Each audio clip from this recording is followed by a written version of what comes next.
नमस्कार। दृष्टि आईएएस के ऑडियो आर्टिकल प्रोग्राम में आपका स्वागत है। आज का हमारा आर्टिकल द हिंदू में प्रकाशित लेख India needs to sign up for life course immunisation के सम्मिलित सारांश पर आधारित है। इसमें टीम दृष्टि के इनपुट्स भी शामिल हैं। यह ऑडियो आर्टिकल जीएस पेपर 2 के गवर्नेंस खंड से जुड़ा है। तो आइए लेख की शुरुआत करते हैं। हमारे वीडियो अंग्रेजी में देखने के लिए फॉलो करें हमारा ही दूसरा यूट्यूब चैनल दृष्टि आईएएस इंग्लिश।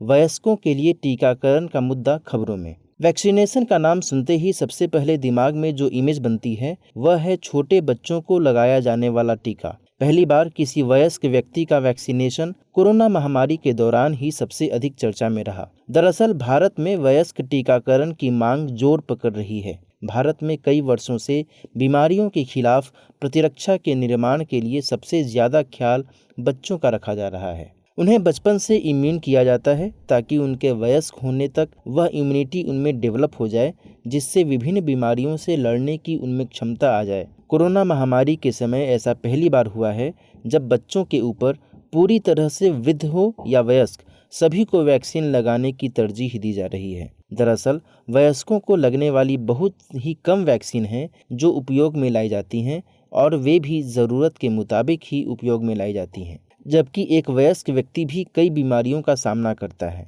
आज इस आर्टिकल के जरिए हम वयस्क टीकाकरण की आवश्यकता की जांच पड़ताल पर विचार करेंगे। जानेंगे कि आखिर वैक्सीन क्या है, इसकी शुरुआत कब हुई। साथ ही जानेंगे भारत में यूनिवर्सल इम्यूनाइजेशन प्रोग्राम की आवश्यकता क्यों है। भारत में इससे संबंधित कौन सी संस्था काम कर रही है। आइए सबसे पहले समझते हैं वैक्सीन क्या है और यह कैसे काम करती है। वैक्सीन एक प्रकार की मेडिसिन है जो शरीर की प्रतिरक्षा प्रणाली को इस लायक बनाती है ताकि व्यक्ति ऐसी बीमारी से लड़ सके जिसके संपर्क में वह पहले नहीं आया हो। गौरतलब है कि टीके किसी बीमारी से जुड़ी जानकारी को जानने के बाद उसका इलाज करने के बजाय बीमारी को रोकने के लिए डिजाइन किए गए हैं। टीके का मुख्य काम व्यक्ति को किसी बीमारी के प्रति इम्यून करना है। दूसरे शब्दों में बीमारी की रोकथाम में यह ज्यादा सहायक माना जाता है। टीके ऐसे उत्पाद होते हैं जो एक विशिष्ट बीमारी के प्रति प्रतिरोधक क्षमता पैदा करते हैं। जब आप किसी बीमारी से प्रतिरक्षित होते हैं तो इसका मतलब यह है कि आप उस बीमारी से सुरक्षित हैं। टीकाकरण एक विशिष्ट बीमारी के प्रति प्रतिरोधक क्षमता पैदा करने के लिए जरूरी है। टीकाकरण वह प्रक्रिया है जिसके द्वारा कोई व्यक्ति या जानवर किसी बीमारी से सुरक्षित हो जाता है। यह समझने से कि टीके कैसे काम करते हैं, इससे यह जानने में मदद मिलती है कि हमारी प्रतिरक्षा प्रणाली कैसे काम करती है, क्योंकि टीके शरीर की प्रतिरक्षा प्रणाली की नेचुरल प्रोसेस का ही उपयोग करते हैं। दरअसल टीके किसी विशेष बीमारी से लड़ने के लिए शरीर को सही प्रकार की एंटीबॉडी बनाने में सक्षम बनाते हैं। टीके के जरिए किसी बीमारी से जुड़े मृत वायरस को शरीर में प्रवेश कराया जाता है, जिससे हमारी रक्त कोशिकाएं उस बीमारी के खिलाफ एंटीबॉडी बनाती हैं। एक बार यदि ये एंटीबॉडी बन जाती है तो वह शरीर को उस बीमारी से लड़ने में मदद करती है। एंटीबॉडी बनाने वाली कुछ रक्त कोशिकाएं मेमोरी सेल की तरह काम करती हैं, यानी यदि शरीर को उसी बीमारी से दोबारा संक्रमण होता है तो बॉडी में मौजूद मेमोरी ब्लड सेल जल्दी ही एंटीबॉडी का निर्माण करती हैं, जिससे शरीर उस बीमारी से लड़ने में सक्षम हो जाता है। हाल फिलहाल में वयस्कों के लिए लाइफ कोर्स इम्यूनाइजेशन का मुद्दा चर्चा में है। आइए अब हम विचार करते हैं कि आखिर वैक्सीनेशन को लेकर अभी तक क्या स्थिति है, और जानेंगे कि वयस्कों के लिए टीकाकरण की आवश्यकता क्यों है। पूरी दुनिया में बचपन से ही बच्चों की इम्यूनिटी बढ़ाने के लिए कई प्रकार के टीके लगाए जाते हैं। गौरतलब है कि 2005-6 में जापानी इंसेफेलाइटिस यानी जिसे JE के तौर पर जाना जाता है, इसके प्रकोप के बाद टीकाकरण की ज़रूरत महसूस हुई। उसके बाद के वर्षों में भारत ने कई जिलों में बड़े पैमाने पर JE टीकाकरण किया था, जिसमें वयस्क आयु वर्ग में ही शामिल था। वर्ष 2009-10 में H1N1 महामारी के दौरान स्वास्थ्य कर्मियों के लिए स्वाइन फ्लू के टीकों का भी सीमित रूप से उपयोग हुआ। इसके अलावा भारत में वयस्क टीकाकरण के कुछ सीमित व्यवस्थित प्रयास भी किए गए। जानने वाली बात यह है कि 2011 में जारी भारत की पहली और एकमात्र राष्ट्रीय टीका नीति में वयस्क टीकाकरण का कोई जिक्र नहीं था। ऐसे में कोरोना महामारी जैसी भयावह स्थितियों को देखने के बाद यह समझना लाजिमी है कि अब वयस्क टीकाकरण और वयस्क इम्यूनाइजेशन कितना अहम है। भारत में टीकाकरण पर राष्ट्रीय तकनीकी सलाहकार समूह NTAGI ने कुछ मौकों पर वयस्क टीकाकरण पर चर्चा की है, लेकिन यह चर्चा भी सीमित ही रही है। यह चर्चा भी हेपेटाइटिस बी के टीके जैसे मामलों में उच्च जोखिम वाले समूहों जैसे स्वास्थ्य कर्मचारियों के टीकाकरण को छोड़कर सामान्य आबादी के लिए किसी भी सिफारिश से दूर रही है। हाल में हुए कुछ शोधों के अनुसार बचपन में दिए जाने वाले टीकों के लिए वयस्क आयु वर्ग में प्रतिरक्षा में कमी और बूस्टर खुराक की आवश्यकता पर वैज्ञानिक प्रमाण सामने आ रहे हैं। ऐसे कई मामले देखे गए हैं जहां वयस्कों को बूस्टर डोज दिए जाने की बात निकलकर सामने आई है। पिछले 2 दशकों में जो टीके उपलब्ध कराए गए हैं, जो वयस्कों को बच्चों के रूप में नहीं मिले थे, उनके लाभकारी होने की संभावना जताई जा रही है। यदि हम इसे एक उदाहरण के तौर पर समझें तो हम देखते हैं कि बच्चों की तुलना में वयस्कों में निमोनिया के कारण अधिक मौतें होती हैं। ऐसे में अगर लाइसेंस प्राप्त टीकों की कवरेज को बढ़ाया जाए तो बीमारियों, अस्पताल में भर्ती होने की दर और सभी आयु समूह में होने वाली मौतों के अनुपात को रोका जा सकता है। इससे निमोनिया और इससे संबंधित जटिलताओं को रोका जा सकता है। यह बहुत अच्छी बात मानी जाती है कि ये टीके बच्चों के टीकाकरण कार्यक्रमों का हिस्सा बन गए हैं। हालांकि अब जरूरत इसके कवरेज और लाभ को बढ़ाने की है। ऐसे टीकों की पहचान की गई है जिनके उच्च जोखिम वाली वयस्क आबादी तक विस्तारित करने की आवश्यकता है। इसी मत में आगे बढ़ते हुए वैश्विक स्टेक होल्डर इम्यूनाइजेशन एजेंडा 2030 से सहमत हुए हैं। इसमें इस बात पर जोर दिया गया है कि देशों को सभी आयु समूहों के लिए टीकों के उपयोग और उससे जुड़े लाभ को बढ़ाने पर विचार करना चाहिए। इन्हीं सब बातों के मद्देनजर अब हम जानेंगे कि भारत में किस संस्था के पास वैक्सीनेशन का प्रबंधन है और हाल फिलहाल में वयस्क वैक्सीनेशन के लिए उसकी क्या सिफारिशें हैं।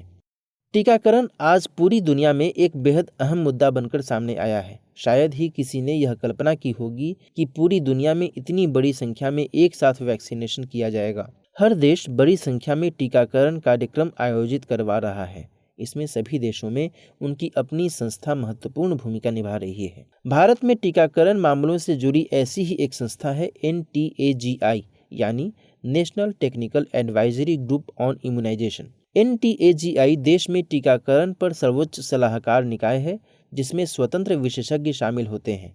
ये बीमारी के बोझ, प्रभावकारिता और लागत प्रभावशीलता पर डेटा की समीक्षा करने के बाद टीकों पर सिफारिशें प्रदान करते हैं। कोरोना महामारी के बाद NTAGI ने भारत में वयस्कों के लाइफ कोर्स इम्यूनाइजेशन के लिए कुछ सिफारिशें भी दी हैं। जैसे पहली, NTAGI के निर्देश को वयस्क टीकाकरण तक विस्तारित करने की आवश्यकता पर बल देने की जरूरत है। हाल फिलहाल की स्थितियों को देखते हुए कहा जा सकता है कि वयस्क इम्यूनाइजेशन पर ध्यान दिया जाना चाहिए। एक बार इससे जुड़ा जरूरी अतिरिक्त डेटा उपलब्ध हो जाने पर इन सिफारिशों पर नियमित तौर पर पुनरीक्षण और संशोधन किया जा सकता है। प्रक्रिया को सुविधाजनक बनाने के लिए वयस्क टीकाकरण पर एक NTAGI उप समूह भी गठित किया जा सकता है।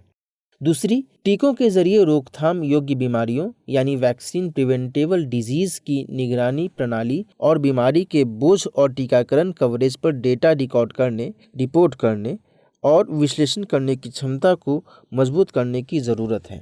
सिफारिश में ये बात कही गई है कि उम्र एवं अन्य पैमानों के आधार पर टीकाकरण कवरेज और VPD निगरानी डेटा का विश्लेषण करने पर ध्यान केंद्रित किया जाना चाहिए। तीसरी सिफारिश है कि लागत को ध्यान में रखकर अनुसंधान और शैक्षणिक संस्थानों को विश्लेषण सहित ऑपरेशनल रिसर्च करने पर ध्यान देना चाहिए। चौथी है, भारत की राष्ट्रीय वयस्क टीकाकरण नीति और रणनीति के लिए एक रोड मैप विकसित करने और तैयार करने की प्रक्रिया शुरू की जानी चाहिए। इसमें कहा गया है कि इस तरह की किसी भी नीति में चल रहे कोविड-19 टीकाकरण अभियान से मिली सीख और सबक को भी शामिल किया जाना चाहिए। पांचवी, टीका सुरक्षा सुनिश्चित करने और वयस्क टीकाकरण के मद्देनजर भविष्य के लिए तैयार होने के लिए भारत में मौजूदा सार्वजनिक क्षेत्र की वैक्सीन निर्माण इकाइयों को पुनर्जीवित किया जाना चाहिए। इसके अलावा और अधिक वैक्सीन निर्माण इकाइयों को स्थापित करने की आवश्यकता है। मौजूदा हालात को देखते हुए NTAGI की इन सभी सिफारिशों पर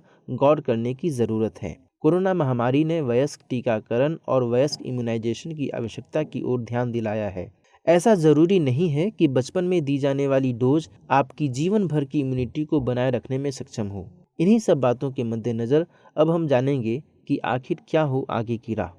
वर्तमान समय में टीकों के महत्व की ओर लोगों को जागरूक किया जा रहा है। टीकाकरण की इस प्रक्रिया को सार्वजनिक स्वास्थ्य का सबसे अधिक लागत प्रभावी जरिया माना जाता है। यह एक ऐसा टीकाकरण कार्यक्रम है जिसे विश्व स्तर पर मान्यता दी गई है। फिर भी टीकों का पूरा लाभ सभी बच्चों और अन्य आयु समूहों तक नहीं पहुंच पाया है। भारत में वयस्कों में उपलब्ध अधिकांश टीकों का कवरेज अभी तक वयस्कों तक ही पहुंच पाया है। इस कार्यक्रम को सभी आयु वर्ग तक विस्तारित करने की ज़रूरत है। दरअसल कोविड-19 टीकाकरण अभियान वयस्क टीकाकरण की स्थिति और आगे के भविष्य का जायजा लेने का एक अवसर है। वयस्क आयु समूहों को टीका लगाने के मकसद से वर्तमान में उपलब्ध टीकों के बारे में जनता, स्वास्थ्य देखभाल प्रदाताओं को शिक्षित करना चाहिए। इसके अलावा वयस्क टीकाकरण से जुड़ी सामग्री के लिए विभिन्न प्रशिक्षण कार्यक्रमों और स्नातक और स्नातकोत्तर शिक्षण पाठ्यक्रम को संशोधित किया जाना चाहिए। लोगों को बताना जरूरी है कि पर्याप्त स्वास्थ्य अवसर तक पहुंच से ज़्यादा जरूरी अब बीमारी के प्रति रोकथाम है। इसका सीधा और सुविधाजनक उपाय वैक्सीनेशन है। दरअसल अब भारत में सार्वभौमिक टीकाकरण कार्यक्रम प्लस के हिस्से के रूप में सभी आयु समूहों के लिए टीकों के लाभों की योजना बनाने और उनका विस्तार करने का समय है। भारत के लिए एक राष्ट्रीय वयस्क टीकाकरण नीति और रणनीति का मसौदा तैयार करना और विकसित करना इस दिशा में एक ठोस कदम हो सकता है। आइए अब नोट करते हैं आज के आर्टिकल पर आधारित सवाल। सवाल है, कोरोना महामारी के चलते वयस्क टीकाकरण फिर चर्चा में है। इस परिप्रेक्ष्य में हाल ही में राष्ट्रीय तकनीकी सलाहकार समूह ने क्या सिफारिशें दी हैं?